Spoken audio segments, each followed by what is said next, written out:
This is a clear violation, Mr. Johnson. The bylaws state no recreational vehicles visible from the street. Actually, if you examine the survey map, you'll... Blue lights flashed across my front windows at 6:12 a.m., and the whole street smelled like wet asphalt and cheap tow truck coffee. I stepped outside in a hoodie, barefoot on cold stone, and saw a neon orange sticker slapped on my work trailer like it was a crime scene. My trailer was parked clean, tight to the curb, right beside my own sidewalk, right in front of my mansion. And there she was, Janice from the HOA, standing on the corner in a puffer jacket, arms crossed, looking proud like she just saved the neighborhood from a hurricane. The ticket said sidewalk obstruction, even though my trailer wasn't blocking anything. It wasn't even touching the sidewalk. I looked around and realized the real issue wasn't safety. It was control. This was HOA ticketed my work trailer on the sidewalk by my mansion. Then I pulled the survey, and it was about one thing, her wanting to remind me that even my driveway had to bow to her clipboard. I tried to handle it like an adult. At 9 a.m. on May 3, 2024, I called the HOA office and asked what rule I broke. The manager gave me that fake sweet voice like I was a toddler who found a marker. She said, "We've had multiple complaints. Move it today or the fine doubles."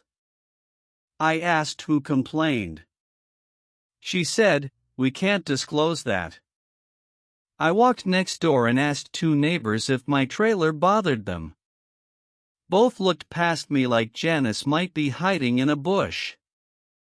One guy whispered, "It's not about the trailer, man. It's her." The board ignored my email. No reply. No hearing. Just another notice taped to my gate by sundown, like a threat. That night I sat at my kitchen island, staring at my own granite like it had betrayed me, and I hit my line in the sand. I wasn't going to yell in the street. I wasn't going to do anything stupid.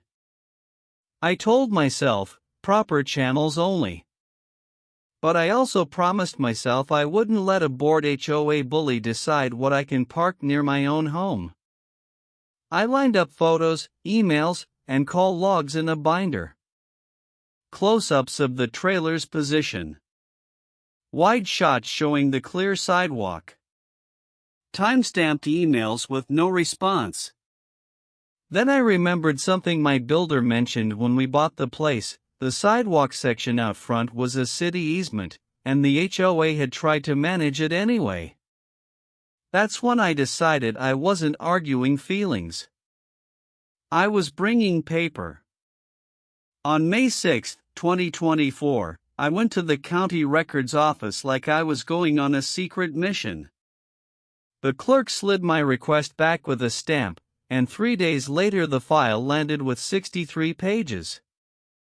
Complaints. Emails. Violation letters. Even notes from past boards. And there it was, Janice's name over and over, tied to report after report. She'd filed 11 complaints in 6 months, most of them about the same 3 houses. Then I requested the city's code enforcement logs too. That's when it got ugly. There were 5 calls listed as obstruction for my address in 1 week, including a call made at a time when I wasn't even home. I started writing it out in plain words so nobody could twist it later. Timeline item 1 April 5 at 4:27 a.m. false trespass call. That one made my stomach drop. I hired a licensed surveyor on May 10, 2024, and watched him work like a calm robot with a tripod. He hammered stakes, measured lines, and finally handed me a stamped survey map. The sidewalk strip where my trailer sat wasn't HOA land. It was city right-of-way, and the HOA had zero authority to ticket it like they were a mini police force. Even better, The survey showed my trailer wheels were still inside my property line by 8 inches. 8 inches. Janice had basically launched a war over less space than a banana. I didn't smile yet. I waited. The next HOA meeting was May 14th at 7 p.m., and I showed up with my binder like it was court day. The clubhouse smelled like carpet cleaner and old air. Janice sat up front with her friends, tapping a pen like she owned the room. When the meeting opened for comments, I stood up and kept my voice calm. I said, "I'm here about the trailer ticket and the tow threat." Janice cut in fast, saying, "You're lowering property values."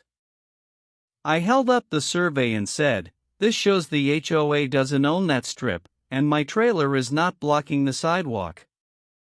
The room got quiet.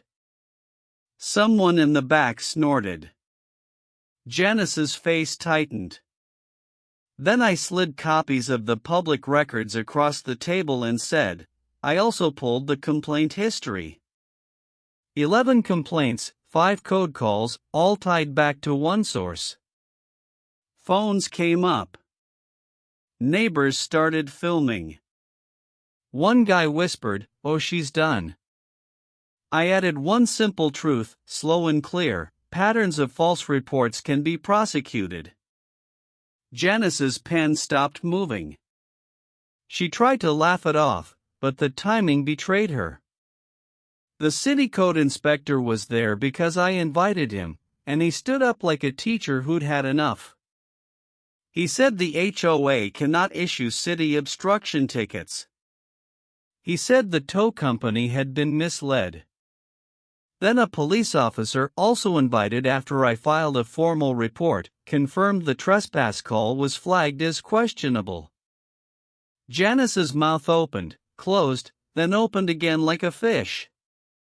The board president went pale and asked for a recess.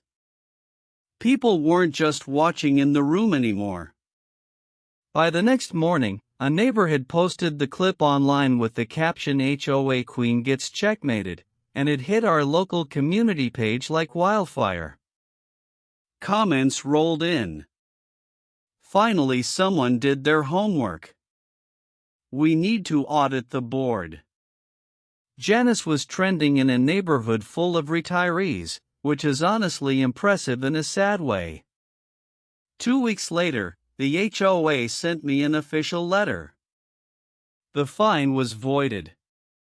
They paid the tow company a cancellation fee of $250, and they reimbursed me for the survey cost $800 because the board had acted outside its authority.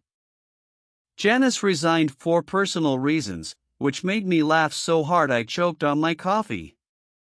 The city issued a warning about false reporting, and the board had to adopt a new rule: no enforcement without written proof and a response window. The street got calmer. Neighbors started waving again instead of ducking behind curtains. One older couple even brought me banana bread like I'd returned from battle. My trailer sits in the same spot now, legal, clean, and quiet, and every time I walk past that sidewalk I think about how power gets small people drunk.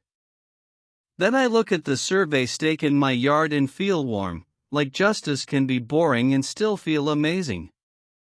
Please follow for more HOA showdowns like this. Do you think she got what she deserves? Comment below.